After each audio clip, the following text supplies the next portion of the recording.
nama saya Alfreda Regina dari kelas 81. Hari ini saya akan menjelaskan yaitu bagaimana perkembangan perdagangan internasional atau perdagangan antar pulau semasa COVID-19. Menurut berita Supply Chain Indonesia, virus corona atau COVID-19 2 bulan terakhir ini menjadi topik permasalahan di dunia internasional sehingga sangat berpengaruh terhadap perekonomian dunia termasuk Indonesia.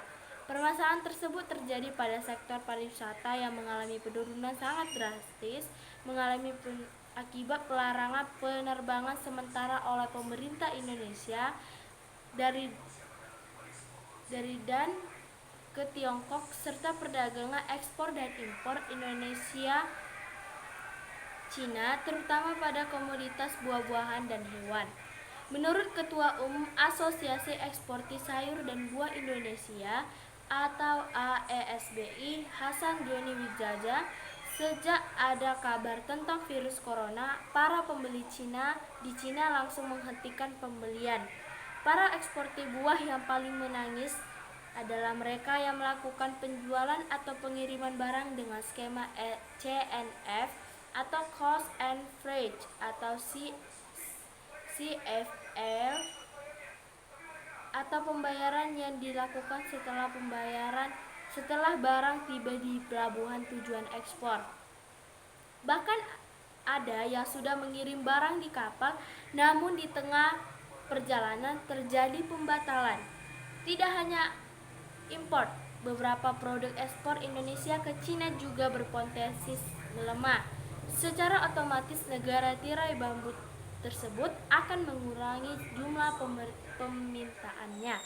Terlebih lagi secara global banyak pabrik di Cina yang mengurangi produksi karena penduduk tidak bisa bekerja akibat virus corona atau virus COVID-19 ini. Pada kenyataannya tidak semua produk impor mengalami penghentian. Impor elektronik sampai saat ini berjalan kecuali hewan hidup dan buah-buahan.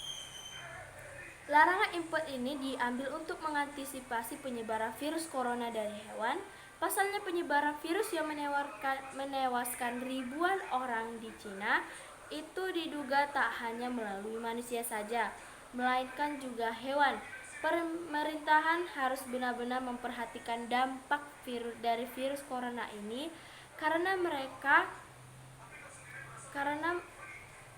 Cina merupakan mitra dagang Indonesia. Virus corona yang semakin menyebar memberikan dampak perlahan tapi pasti, terutama pada perekonomian Indonesia.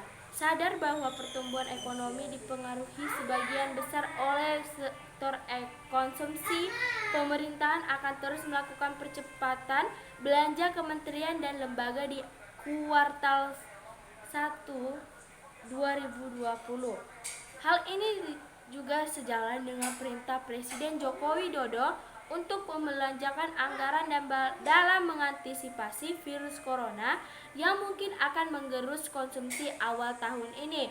Menurut staf ahli Kementerian Koordinator Bidang Perekonomian Edi Priyo Pambuni, pertumbuhan ekonomi sangat didukung oleh konsumsi yakni sebanyak 56%. Porsinya dan sebenarnya konsumsi tidak hanya dipengaruhi oleh makanan dan minuman saja, tetapi juga pakaian, transportasi, komunikasi, dan lainnya.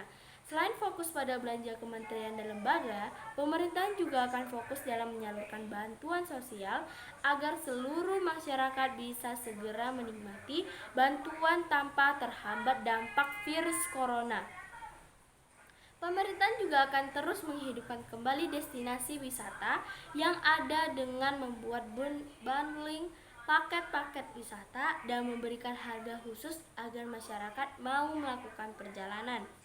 Selain mendorong belanja pemerintahan, nantinya belanja padat karya untuk kegiatan produktif juga akan terus didorong serta akan dilakukan percepatan penyerapan kredit usaha rakyat atau KUR, seperti meningkatkan plafon penerimaan KUR.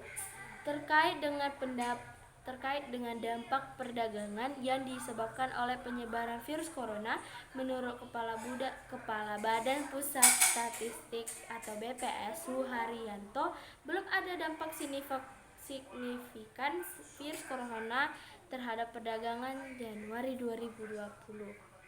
Pihak belum dapat mengungkapkan secara detail terkait angka atau realisasi ekspor dan impor antara Indonesia dan Cina pada Februari 2020 karena masih berjalan hingga saat ini.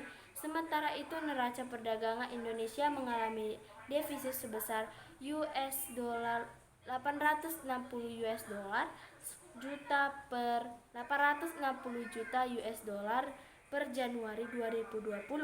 Defisit tersebut disebabkan posisi neraca ekspor sebesar 13,4 miliar US dollar, lebih rendah dari neraca impor yang mencapai 14,28 miliar US dollar.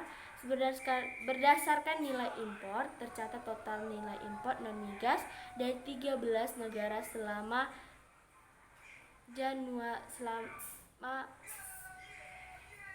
Januari adalah sebesar 9,67 total 9,67 miliar US dollar.